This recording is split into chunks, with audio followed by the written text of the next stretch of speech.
Hey everyone, John here from Brewers, and I am back with another beer. Today we're drinking another beer from El Segundo Brewing Company. It's been a while since we've had a beer from El Segundo Brewing Company.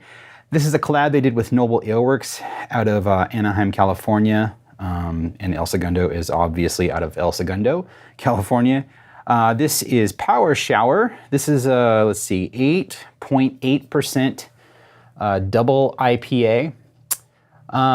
This beer is basically a blend of two different beers. It's a blend of Power Plant from El Segundo and Noble Ale Works Showers beers. So they like do Mosaic Showers, Citra Showers, different hop shower beers, and this is basically their base recipe for that IPA, blended with Power Plant and dry hopped with the dry hopping for Power Plant triple IPA that El Segundo makes, if that makes any sense. So they're blended together and dry hopped with Power Plant dry hops. So this should be awesome. These are two excellent breweries that make great IPA. So let's open this up and check it out. All right, so that is coming in crystal clear. That looks awesome. A bright yellow beer. Oh man, that looks really nice. Yeah, it's crystal clear. That is dope.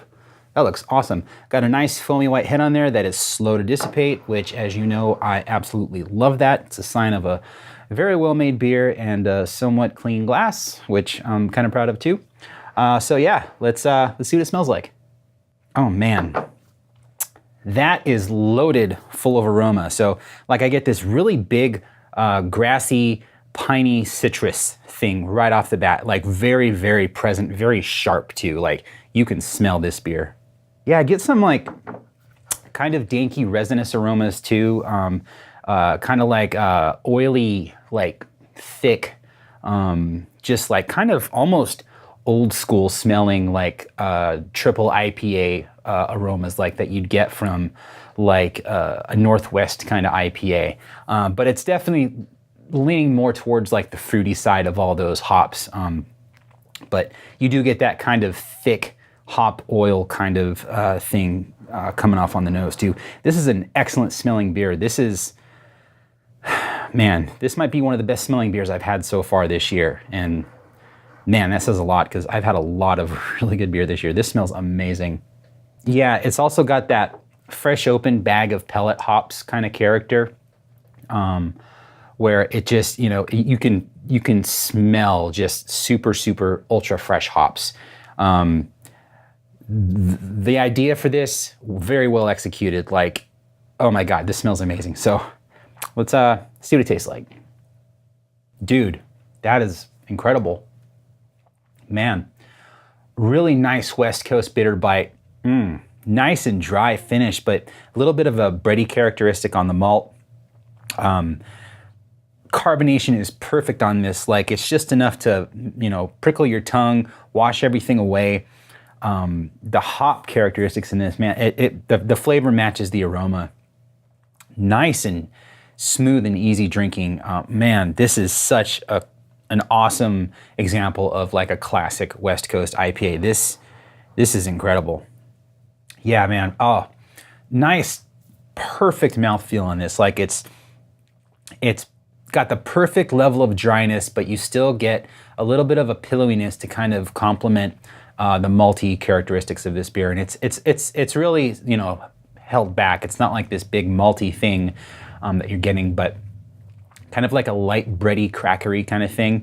And man, this is really, really good. Like they need to brew this beer all the time. Like this is amazing. This is, I mean, it's so easy to drink too. It's such a clean beer, no heat whatsoever on it.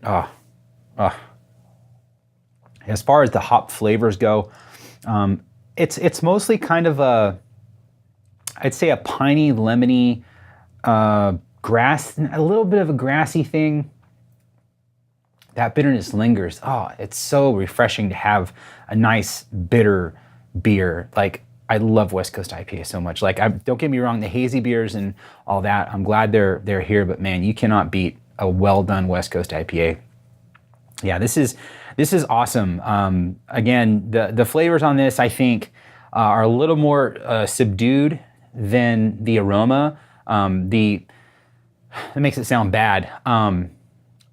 It's got all of the same characteristics of the aroma, but it's just everything is perfectly balanced with this on the flavor. Like, it's really, really well done.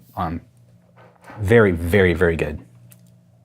A little bit of a, kind of like a grapefruity white grape kind of thing happening too, where it's got a little bit of a tang kind of bite to it, but a little bit of like a white wine kind of characteristic.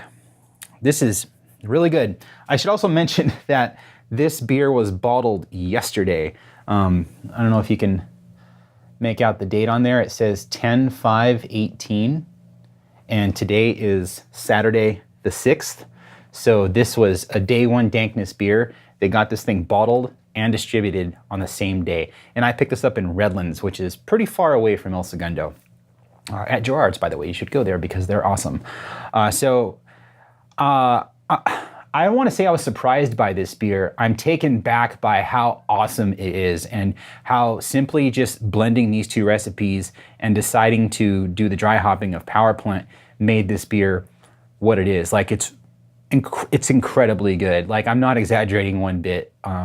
This is so easy to drink. This El Segundo Noble, please make this beer again. Make it a full-time beer because this is awesome. So pick this up if you see it. It's super fresh. It's out there on shelves in SoCal. I know it is. If I can get it in Redlands, you can get it anywhere in Southern California, basically, I think. So thanks for watching another video, and we'll see you next time.